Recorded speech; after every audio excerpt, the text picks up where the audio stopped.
അപ്പൊ ഓ ഓ വേണ്ട വേണ്ട വേണ്ട വേണ്ട. അത് ശരി, ഒറ്റ നിമിഷം എന്റെ കണ്ണു തെറ്റിയപ്പോ കൊച്ചിനെ അടിച്ചോണ്ട് പോവല്ലേ? എനിക്ക് എന്റെ കുഞ്ഞിനെ അടിച്ചോണ്ട് പോകേണ്ട കാര്യം എന്താ? അയ്യോ, ഇയാളുടെ കുഞ്ഞോ? അതെപ്പോ മുതല്? ആമി മോള് കഷ്ടപ്പെട്ട് നൊന്ത് പ്രസവിച്ച കുഞ്ഞ് ഇയാളുടേത് എങ്ങനെയാകും? എനിക്കാരെയും കണക്ക് ബോധിപ്പിക്കേണ്ട കാര്യമൊന്നുമില്ല. ഓ ഓ ഓ ഓ ഓ വഴിമാർ, എനിക്ക് കുഞ്ഞിന് പാല് കൊടുക്കണം. അങ്ങനെ ഇപ്പൊ കൊടുക്കാൻ ഓ ഓ കൊച്ചിന്റെ മേൽ ഇയാളുടെ ദൃഷ്ടി പോലും പതിയാൻ പാടില്ലെന്ന് പറഞ്ഞ് എന്നെ ഏൽപ്പിച്ചിട്ട് ആമി മോള് പുറത്തു പോയത്. എനിക്ക് എന്റെ ജോലി ചെയ്തേ പറ്റൂ.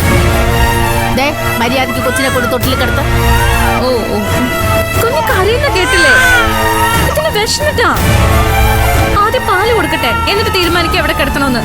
അയ്യോടാ, അത് കൊള്ളാലോ. ഒടേർക്കില്ലാത്ത ദണ്ണം നാട്ടുകാർക്കാണ്. എന്താ എന്താ ഇവിടെ? അമ്മ തന്നെ പറ, ഈ കൊച്ചു കാണിക്കുന്നത് ന്യായമാണോ? ഇവിടെ എല്ലാരും നോക്കി നിൽക്കുമ്പോഴല്ലേ ആമി മോൾ ഇവരുടെ മുറിയിൽ നിന്നും കുഞ്ഞിനെ എടുത്ത് സ്വന്തം മുറിയിൽ കൊണ്ട് കിടത്തിയത്.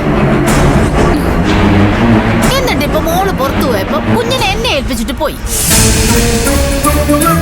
ഞാനൊന്ന് അപ്പുറത്തേക്ക് പോയി തക്കം നോക്കി ഈ കൊച്ചു കുഞ്ഞിനെ എടുത്തോണ്ട് പോന്നു. ആമി മോള് വരുമ്പോ എന്നോടല്ലേ ചോദിക്കുന്നേ? എന്നെ ഒരു കാര്യം ഏൽപ്പിച്ചാൽ അത് ചെയ്യേണ്ടത് എന്റെ ഉത്തരവാദിത്വം അല്ലേ? പിന്നെ ഈ വീട്ടിൽ ഉത്തരവാദിത്തമുള്ള ഒരേ ഒരാള് നീ മാത്രല്ലേ? അമ്മേനെ കളിയാക്കുവാണെങ്കിൽ ഈ പറഞ്ഞതിലൊരു സത്യമുണ്ട് കേട്ടോ. മര്യാദ കുഞ്ഞിനെ തരാൻ പറയാമേ. വെറുതെ ഇവിടെ ഒരു കുടുംബകലകം ഉണ്ടാക്കല്ലേ. മോൾ എന്തിനാ കുഞ്ഞിനെ എടുത്തേ? പാല് കൊടുക്കാനല്ലേ? കൊണ്ടുപോയി പാല് കൊടുക്ക. അമ്മേ, ഇതിന്റെ പേരിൽ ഇവിടെ എന്തു കുടുംബകലഹം ഉണ്ടായാലും ഞാൻ പരിഹാരം ഉണ്ടാക്കിക്കൊള്ളാം.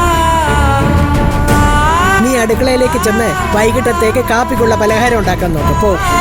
ഞാനൊന്നും പറയുന്നില്ല, എല്ലാം അമ്മയുടെ ഇഷ്ടം. ആമിമോൾ വരുമ്പോ എന്നെ ചീത്ത വിളിച്ചാൽ ഞാൻ അങ്ങോട്ട് പറഞ്ഞു വിട്ടേക്കാം. ഓ, വിട്ടേക്കണേ, മറക്കല്ലേ. ഓ, മറക്കില്ല. ആ,